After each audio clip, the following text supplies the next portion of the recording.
মঞ্চে আসন গ্রহণ করেছেন টাঙ্গাইলের সহকারী পুলিশ সুপার আব্দুল্লাহ আল ইমরান। উপস্থিত রয়েছেন সিনিয়র সহকারী police super PTC Mohera Mohammad Ahsan Habib Chowdhury. এছাড়াও আপনারা যারা উপস্থিত রয়েছেন সকলকে বিআরটি টাঙ্গাইলের পক্ষ থেকে শুভেচ্ছা এবং অভিনন্দন জানাই। প্রথমে পবিত্র কোরআন থেকে তেলাওয়াত করবেন লৌহজং ট্রেনিং স্কুলের পরিচালক মাসুদুল হক। পবিত্র কোরআন থেকে তেলাওয়াত করবেন মাসুদুল হক।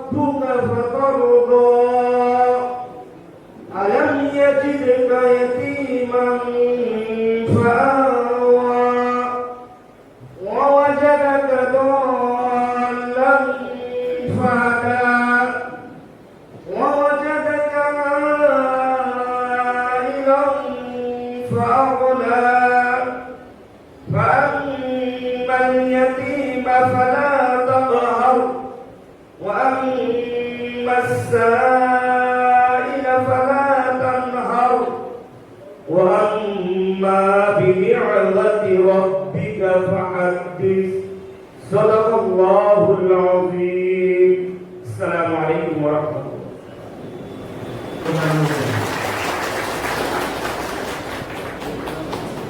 পুলিশ সুপার এবারে ফুল দিয়ে বরণ করে নেওয়া হচ্ছে আমাদের আজকের অনুষ্ঠানে সম্মানিত অতিথি সিনিয়র সহকারী পুলিশ সুপার জনাব মোহাম্মদ আহসান হাবিব চৌধুরী বিপিএম। আমরা করতালিতে অভিনন্দন জানাই। একই সাথে আরেকজন অতিথিকে ফুল দিয়ে বরণ করে নেওয়া হচ্ছে। আমি এবারের অতিথি সহকারী পুলিশ সুপার আব্দুল্লাহ আল ইমরান।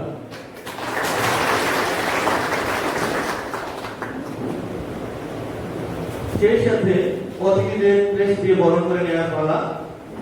এবারে বিআরটি টাঙ্গাইলের পক্ষ থেকে মোহাম্মদ আলতাফ হোসেন সহকারী পরিচালক, তিনি প্রেস প্রদান করবেন আজকের অনুষ্ঠানের সম্মানিত অতিথি জনাব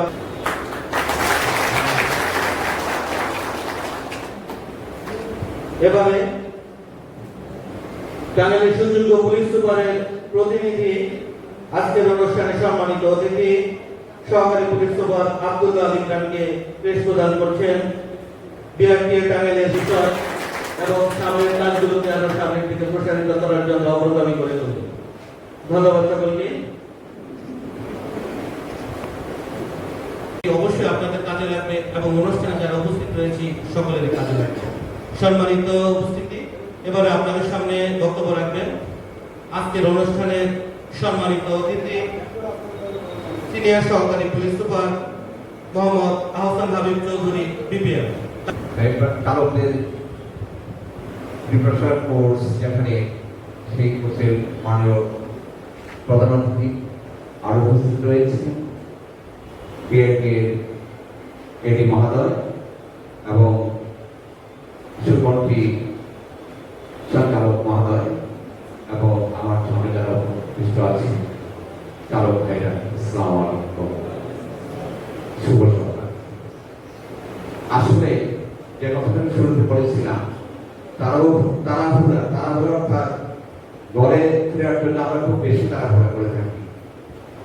সেটা আমরা যেহেতু যান্ত্রিক গাড়ি ঘোড়া চালাই, সেই তাড়াহুড়া আমরা ঘরে কখন ফিরবো 7 দিন 10 দিন আমরা ঘরের বাহিরে থাকি। যারা আমরা ট্রাক চালাই, যত তাড়াতাড়ি সম্ভব আমার নিজের পরিবারের কাছে ফিরতে চাই। সেই তাড়াহুড়াটা আমাদের জন্য এত বিপজ্জনক হয়ে ওঠে যে জীবনে আর ঘরে ফেরা আর হয় না। একটি দুর্ঘটনা সারা জীবনের দাম না। আমরা যারা চালক, এটা আমাদের পেশা, অর্থাৎ এই পেশায় আমরা দক্ষ হতে চাই। প্রত্যেকটি পেশায় যদি দক্ষতার মাপকাঠি রাখেন তাহলে সে নিজেকে না শুধু অন্যকেও তার দৃষ্টান্ত স্বরূপ তার যে কর্ম সেই কর্মের জন্য তাকে সুন্দরভাবে উপদেশ দিতে পারবে। দুর্ঘটনার যে কারণগুলো মূলত থাকে সেই কারণগুলো আমাদের এটি সাহেব অনেক কিছু বলেছেন আপনাদেরকে, তারপরেও কিছুটা কথা আমরা অবশ্যই বলবো। দুর্ঘটনার মূল কারণগুলো হয়ে থাকে 3O are the main causes of road accident. তিনটা ও বোঝেন? তিনটা ও যদি হয় তাহলে কি হবে দেখেন। প্রথম ও হলো আপনার পরিবারকে আপনি বিপদে ফেললেন, আপনার সন্তানকে আপনি অনেক বিপদে ফেললেন। প্রতিযোগিতার বিষয়টা তো বললামই। আপনি আসলে প্রতিযোগিতা আমরা কেন করি? অনেক সময় দাম্ভিকতা থেকে, আমার আগে যাবে এইটা আমি জেনে নেব না। আরেকটা প্রতিযোগিতা করি, আপনার এই যে কনসেন্ট্রেশনটা ডিট্র্যাক্ট হয়ে গেল, অর্থাৎ আমরা চিন্তাটা অন্য জায়গায় চলে গেল। আপনি হয়তো বা একটু গাড়িটা স্লো করলেন অথবা অন্য কোনো স্পিডিং হয়ে গেল, পিছন থেকে যে এসে আরেকজন বেড়ে দেবেন, আবার আপনি যে মানে রাস্তা থেকে ছিটকে যাবেন এর দিকে আর কি। তো আপনার হাতে কিন্তু অপূর্ণ সময় আছে, এই যে 5টা মিনিট, জাস্ট আপনার চিন্তার জগৎটাকে 5টা মিনিটের জন্য রিল্যাক্স করতে আসছে। আমি একটু তেল পাম্পে যাই, একটু স্লো করে আমি কথাটা শেষ করে আমি রওনা দিই। এতে করে আপনার মানে আপনি নিজেই এক্সাম্পল হিসেবে নিতে পারেন। আপনি পরীক্ষা করে দেখবেন যে আচ্ছা আমি 2 মিনিট দাঁড়ায় কথাটা শেষ করে তারপরে রওনা দিই। এতে করে আপনার জীবনের কি চেঞ্জটা আসে? আপনি কি এতে করে আপনি মানে 2 ঘন্টা আগে চলে যেতে পারবেন কোথাও পাবেন। তো 5টা মিনিটে কি হবে? আপনার সিকিউরিটি লেভেলটা অনেক বেড়ে যাবে, যান্ত্রিক সিকিউরিটি লেভেলটা অনেক বেড়ে যাবে। আপনাদের এই চিন্তাগুলো আনতে হবে। প্রতিযোগিতা না, কখনোই প্রতিযোগিতা না। ড্রাইভিং সিটে বসলে আপনি যদি প্রতিযোগিতার মাইন্ড একবার চলে আসে তাইলে শেষ। আমি আমার রক্ত গরম, আমার আগে গাড়ি যাবে, এইটা আমি মানতে দেবো না। এই যে একটা চিন্তা, এই চিন্তাটা আমাদের মাঝে ঘুম আসছে না। ওই যে এই সময় কিছু দায়িত্বের কারণে থাকি রাস্তায়, জ্যাম করলেই ঘুম ভাঙানোর জন্য আমাদের সবচেয়ে বেশি কাজ করতে হয়। মানে জ্যামের চেয়েও বেশি কাজ করি হলো ঘুম ভাঙানো। পাশ দিয়ে কেটে দেয়, ভাই গাড়ি টান দেয়। ঘুমের জন্য এরকম ঘন্টার পর ঘন্টা গাড়ি ফেলে থাকার রেকর্ড আমরা দেখছি। তার মানে ঘুমটা মানে কি আপনার ঘুমের ঘাটতি আছে। এখন আপনি যদি ঘুমের ঘাটতি নিয়ে গাড়ি চালান তাহলে অ্যাক্সিডেন্ট তো হবে। আপনি কখন ঘুমায় যাচ্ছেন আপনার নিজের কন্ট্রোল নাই। এই ব্যাপারগুলো যদি আপনারা একটু সচেতন না হন, আপনারা একটু জায়গা দেখে, একটু যেখানে একটু স্পেস আছে জায়গা দেখে 2টা ঘন্টা ঘুমায় নেন, আপনার কি মহাভারত অসুস্থ হয়ে যাবে। কোনোদিন চিন্তা করে দেখছেন যে 1টা ঘন্টা ঘুমাইলে পরে আপনার পরবর্তী 5 ঘন্টা আপনি এনার্জি পাবেন, সেই এনার্জি দিয়ে আপনি গন্তব্যে পৌঁছাতে পারবেন। আপনার 1 ঘন্টা তো জ্যামের কারণে অনেক সময় আটকা থেকে লাগতে পারে। তো আপনি একটু 2 ঘন্টা একটু ফ্রেশ হয়ে চোখে মুখে পানি দিয়ে একটু ঘুমায় যান, তারপরে উঠে গাড়িটা চালান, দেখবেন যে পৌঁছায় যাবেন, রাইট টাইমে পৌঁছায় যাবেন। তো আমরা এটা করি না। আমরা যেটা করি যে না, একটা গাড়ি আগে গেলেও লাভ। এই লাভ চিন্তা করতে যায় একেবারে সবকিছু ঘটায়। সকাল থেকে এমন অ্যাক্সিডেন্ট গুলো ঘটানো শুরু করি যে আর কোনো কন্ট্রোল থাকে না। তো আপনাদের কাছে রিকোয়েস্ট, আপনারা চেষ্টা করবেন যে এখানে সুযোগ আছে যে আপনার খুব ক্লান্ত লাগতেছে, ঘুম আসতেছে, আপনি একটা পাম্পে দাঁড় করায় একটু চোখে মুখে পানি নিয়ে একদম ফ্রেশ মাইন্ডে চিন্তা ছাড়া 1টা ঘন্টা 1.5 ঘন্টা ঘুমায় নেন, দেখবেন যে 5 ঘন্টার এনার্জি পেয়ে যাবেন। অনেক সময় কিছু ওষুধ কিছু রাখতে পারেন, যেমন প্রেশারের ওষুধ, এই জিনিসগুলো একটু রেখে থেকে আপনারা আপনাদের কাজগুলো শেষ করে আপনারা উপস্থিত হয়েছেন। সবাইকে অসংখ্য ধন্যবাদ জানাচ্ছি আমি আমার পুলিশ সুপারের পক্ষ থেকে। এই ধরনের আয়োজনের জন্য ধন্যবাদ জানাচ্ছি অতিরিক্ত সহকারী বিআরকে মহোদয়কে। তো আপনাদেরকে আবারও শুভকামনা জানিয়ে আমি আমার এই আসলে দীর্ঘ হয়ে গেল শেষ করছি। সবাইকে অসংখ্য ধন্যবাদ। রিফ্রেশার প্রশিক্ষণ কর্মশালা 2022-এর সম্মানিত সভাপতি সহকারী পরিচালক বিআরটি টাঙ্গাইল মহোদয়, এখানে প্রধান অতিথি হিসেবে উপস্থিত টাঙ্গাইল জেলার সুযোগ্য পুলিশ সুপার মহোদয়ের পক্ষে জনাব মোহাম্মদ আব্দুল্লাহ আল ইমরান এএসপি মহোদয়, উপস্থিত জনাব আহসান হাবিব চৌধুরী সিনিয়র সহকারী police super PTC Tangail, BRT অফিসের বিভিন্ন পর্যায়ের কর্মকর্তাগণ এবং আমার সামনে উপস্থিত পেশাদার চালক ভাইয়েরা, আসসালামু আলাইকুম। আমি আমার বক্তব্য শুরু করার পূর্বে একটি ভালো লাগার অনুভূতি শেয়ার করি। এখানে আজকে তিনি উপস্থিত সিনিয়র সহকারী পুলিশ সুপার পিটিসি টাঙ্গাইল জনাব আহসান চৌধুরী, ওনার সাথে আমি অনেক প্রোগ্রাম করেছি। আমরা গাজীপুরে একটা ড্রাইভিং কম্পিটিশন বোর্ডের মেম্বার ছিলাম, সেখানে আমরা কাজ করেছি। উনি কণ্ঠে যেমন সুমধুর বাণী আল্লাহ পাক দিয়েছেন, তেমন উনি একজন দক্ষ ম্যাজিশিয়ান। আপনারা জানেন কিনা? অনেক ম্যাজিক জানেন। গাজীপুরে উনি বিভিন্ন, আপনি জানেন না, গাজীপুরে উনি বিভিন্ন প্রোগ্রামে ওনাকে হায়ার করে নিয়ে যেতেন। জানি না এখন আর সেই প্র্যাকটিসটা আছে কিনা। তো আশা করি আবার টাঙ্গাইলেও দেখতে পারবো ম্যাজিকের ছোঁয়া কখনো। যাই হোক, আমাকে যে বিষয়টি বলতে বলা হয়েছে, শিষ্টাচার, নৈতিকতা, মহিলা, শিশু, প্রতিবন্ধী ও যাত্রী সাধারণের প্রতি ব্যবহার। আসলে শিষ্টাচার এবং নৈতিকতা এই দুটি বিষয় সবার জন্য প্রয়োজন। এটা যে শুধুমাত্র আমাদের ড্রাইভার ভাইদের জন্য প্রযোজ্য তা না, আমাদের মানুষ হিসেবে যারা জন্মগ্রহণ করেছে প্রত্যেকেরই শিষ্টাচার, আদব কায়দা, নৈতিকতা খুবই প্রয়োজন। তো তারপরেও কেন আমরা পেশাদার ড্রাইভারদের জন্য প্রশিক্ষণ কর্মসূচিতে এই বিষয়টা অন্তর্ভুক্ত করেছি এই কারণে যে আমাদের যে সকল ব্যক্তিরা কোনো সেবা প্রদান করে থাকে, যেমন আমাদের যারা ড্রাইভার, তারা তো সেবা প্রদান করে যাত্রীদের, ড্রাইভিং সেবা প্রদান করে। এই যারা সেবা প্রদানকারী, নেগেটিভ কথাবার্তা বেশি আলোচনা করা হয়। এই আলোচনার জন্য যে কারণগুলো দায়ী আপনারা দেখবেন, তার মধ্যে অন্যতম কারণ কিন্তু আমাদের ভাবমূর্তি। আমাদের এক প্রথম ভাবমূর্তি কি, আমাদের পরিবহন স্টাফ রয়েছেন, তারা অনেক সময় কি বিভিন্ন মানুষের সাথে জড়িয়ে যান। এই বিষয়টা কিন্তু সামনে খুব কঠোরভাবে দেখা হবে। এখন যদি কেউ ড্রাইভিং লাইসেন্স নিতে চাই, আমি ঠিক শিওর না, সম্ভবত তাদের ডোপ টেস্ট করা লাগছে। এই ডোপ টেস্ট করে যদি 1% ব্যক্তিকেও আমরা মাদকাসক্ত পেয়ে যাই, পুরো দোষটা কিন্তু আপনাদের ড্রাইভার সমাজের উপর পড়তে হবে। আমাদের পক্ষ থেকে অনুরোধ রইল যে আপনাদের মধ্যে যারা মাদকাসক্ত রয়েছে, কোনো কারণে হয়তো মাদকাসক্ত হয়ে গিয়েছে, পারিবারিক কারণে অথবা ব্যক্তিগত কারণে, তাদেরকে আপনারা বুঝিয়ে শুনিয়ে এই মাদকাসক্তির পথ থেকে নিবৃত্ত করেন। মাদক যেমন ধরা যায় তেমন ছাড়াও যায়।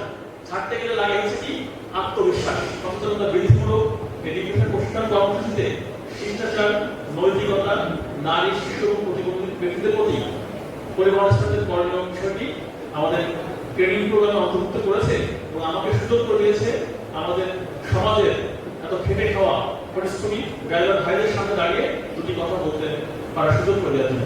আমারও কৃতজ্ঞতা জানাচ্ছি। আপনাদের প্রতি অনেক দোয়া রাখবো, আল্লাহ আমাদের সবাইকে ভালো রাখুক, নিরাপদ রাখুক।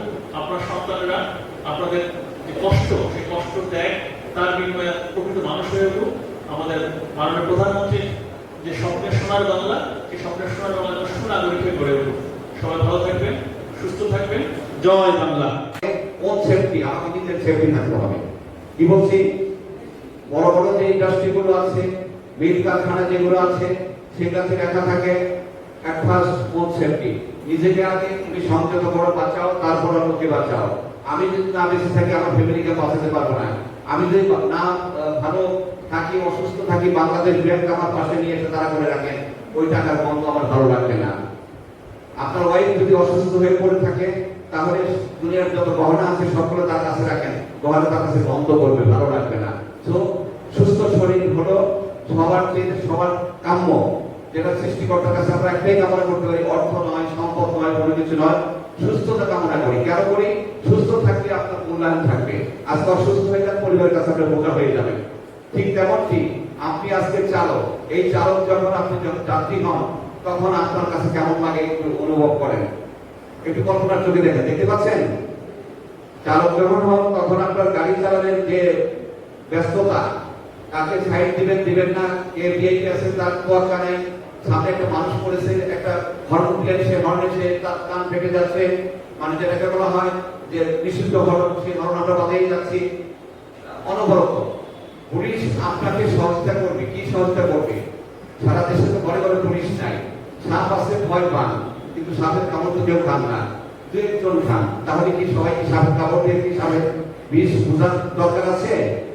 তাহলে পুলিশ আপনাদেরকে আইন সম্পর্কে যে ব্রিফ করে, এই আইন মানে চলতে হবে। আমরা যদি না মানি, আজকের যে সচেতনতা এটা সেমিনার, এটা শুধু জানার জন্য, কারণ আপনার বিবেক আছে, বুদ্ধি আছে, আপনি কিভাবে চলবেন, কেন পুলিশ আপনার পিছনে লেগে থাকবে? আপনি তো এই দেশের একজন সচেতন নাগরিক, আপনার ভোটের মূল্য যায়, প্রধানমন্ত্রী ভোটের মূল্য তাই নাকি? পার্থক্য আছে কোনো? তাহলে আপনি একবার চালক হিসেবে আপনাকে নিকৃষ্ট যদি কেউ মনে করে থাকেন সেটা ভুল করবেন, কারণ এটা আপনার পেশা।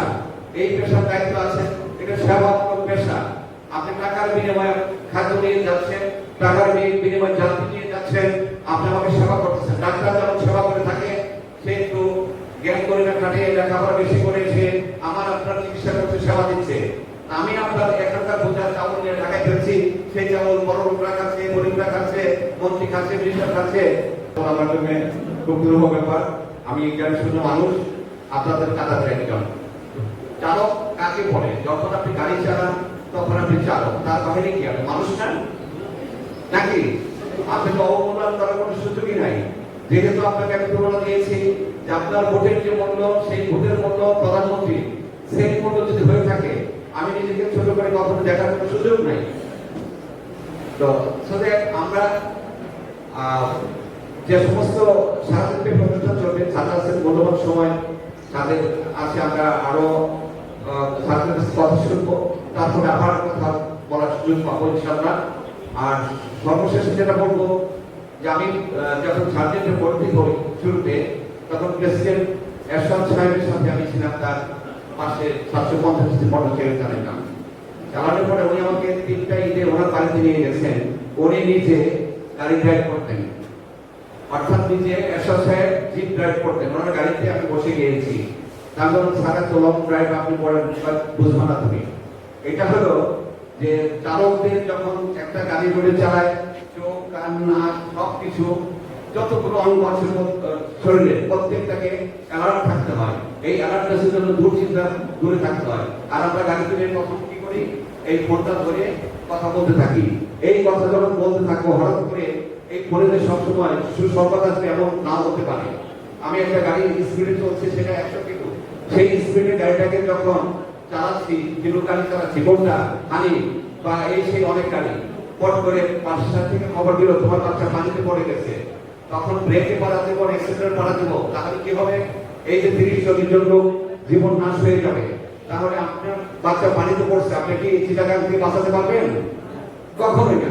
তাহলে এক জায়গায় দাঁড়া করার, কোনো জায়গায় তারপর আপনার যে কোনো ফোনটা রিসিভ করেন, এই ফোন আপনার জন্য এত ক্ষতিকারক, যেটা বাংলাদেশ নয় শুধু সারা বিশ্বে যখন বিজ্ঞানের অগ্রগতি হয়েছে তত মানুষ জানে গিয়েছে, আবার মানুষ কাজেও করেছে।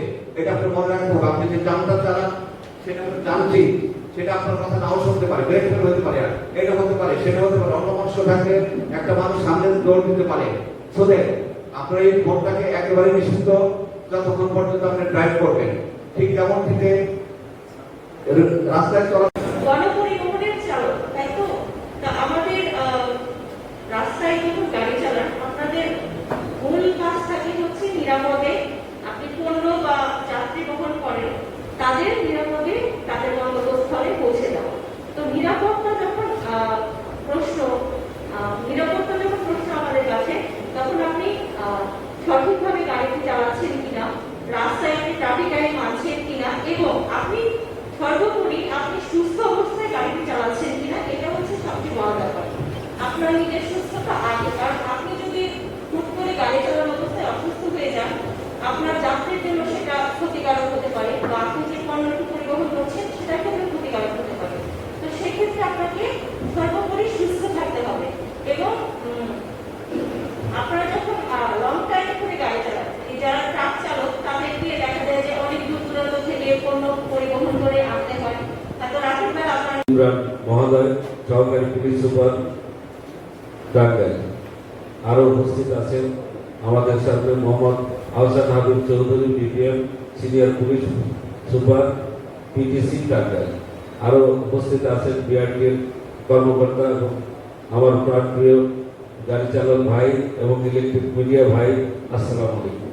আজকে আমরা উপস্থিত হয়েছি একটা গুরুত্বপূর্ণ ইস্যু নিয়ে। আজকে বাংলাদেশে যেভাবে সড়ক দুর্ঘটনা বাড়ছে, তাতে দেখা যাচ্ছে যে বাংলাদেশের অধিকাংশ দুর্ঘটনা যেগুলো ঘটতেছে সেগুলো অধিকাংশ আমাদের চালকের কারণে, যে কারণগুলো আসলে আমরা অনুধাবন করেছি যে রাস্তার কারণেও দুর্ঘটনা ঘটে থাকে, আবার রাস্তা আঁকা বাঁকার কারণে দুর্ঘটনা ঘটে থাকে, আমরা অতিরিক্ত মোবাইল ফোনে কথা বলার কারণে।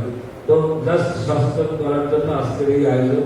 আপনারা আজকে সারাদিন আমাদের সাথে উপস্থিত থাকবেন। যে বিষয়গুলো নিয়ে আমরা আপনাদের সাথে সময় দেব, শিষ্টাচার ও নৈতিকতা। আমরা আজকের বিষয়গুলো জানবো, শিষ্টাচার ও নৈতিকতা এবং জাতি সাধারণের জন্য সাথে কি ধরনের আচরণ করতে হয় এই সম্পর্কে আমরা ধারণা নিব। পেশাজীবী গাড়ি চালকদের দায়িত্ব কর্তব্য কি, এই বিষয়গুলো নিয়ে আমরা ধারণা নিব। এছাড়া এই আইন সম্পর্কে কি আপনাদের ধারণা আছে? সড়ক পরিবহন আইন 2018 এই সম্পর্কে আমাদের ধারণা নাই। তো এই কোন ধারায় কত টাকা জরিমানা, এই বিষয়গুলো সম্পর্কে আমরা ধারণা দেবো এখানে, যে আমাদের সুযোগ্য পুলিশ সুপার মহোদয় আমাদের এই বিষয়ে ধারণা দিবে। এছাড়াও আপনাদের সাথে আমাদের ডকুমেন্টের বিভিন্ন প্রোগ্রাম রয়ে গেছে। এছাড়া আপনাদের যে চূড়ান্ত পরীক্ষা ফিল্ড টেস্ট, সেই ফিল্ড টেস্টের মাধ্যমে আপনাদের পরীক্ষায় আজকে উত্তীর্ণ হয়ে আমরা নবায়নের জন্য প্রস্তুত দেব। তো ধন্যবাদ। আজকে আপনাদেরকে সবাইকে সুস্বাগত জানাই। আজকে উপস্থিতি আপনাদের সুস্থতা কামনা করি, আপনাদের দীর্ঘায়ু কামনা করে আজকে আমি এই পর্যন্ত। আপনার পরবর্তীতে আমাদের মূল্যবান বক্তব্য শোনার জন্য অনুরোধ জানাচ্ছি। থ্যাংক ইউ সবাইকে।